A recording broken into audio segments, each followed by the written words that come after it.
સુરતમાં medical waste ફેંકવાની ગંભીર બેદરકારી સામે આવી છે, જેમાં પોલીસ હેડક્વાર્ટર્સ પાછળ મોટી માત્રામાં મેડિકલ વેસ્ટ ફેંકી દેવાતા ચકચાર મચી જવા પામી છે।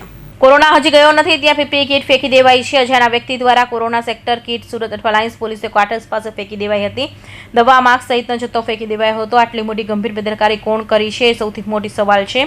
પોલીસ લાઇન પાસેના સીસીટીવી તપાસવામાં આવે તો ભાંડો ફૂટે તેમ છે। મોટી માત્રામાં એક્સપાયરી ડેટ થયેલી દવા પણ મળી હોય, જેને લઈ આ અંગે તટસ્થ તપાસ થાય અને આવી બેદરકારી દાખવનાર સામે કાર્યવાહી કરાય તેવી લોકો માંગ ઉઠી પામી છે।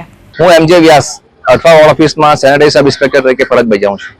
જથ્થો બિનવારસી હાલતમાં મળ્યો છે, તમને ક્યારે ખ્યાલ આવ્યો ને કઈ રીતે અમને જેવા તાત્કાલિક ખબર પડી કે કોઈ નાખી ગયું છે એટલે તાત્કાલિક અમે માણસો બોલાવીને જોઈને એનો યોગ્ય નિકાલ કરવા માટે આવ્યા છે। શું વસ્તુઓ અહીં ફેંકવામાં આવી છે?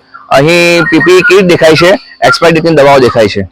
સાહેબ, કોના દ્વારા ફેંકવા કઈ પ્રકારે તપાસ કરવામાં આવશે? હવે જો બિલનો જો અમે પૂરું જોઈ શકતા હોય તો બિલ લઈને પણ એમની પાછળ અમે તપાસ કરીશું। આ પ્રકારે જાહેરમાં આવી વસ્તુઓ ફેંકવી કેટલું યોગ્ય? ઘણો ગુનો કહેવાય અને બેદરકારી કહેવાય।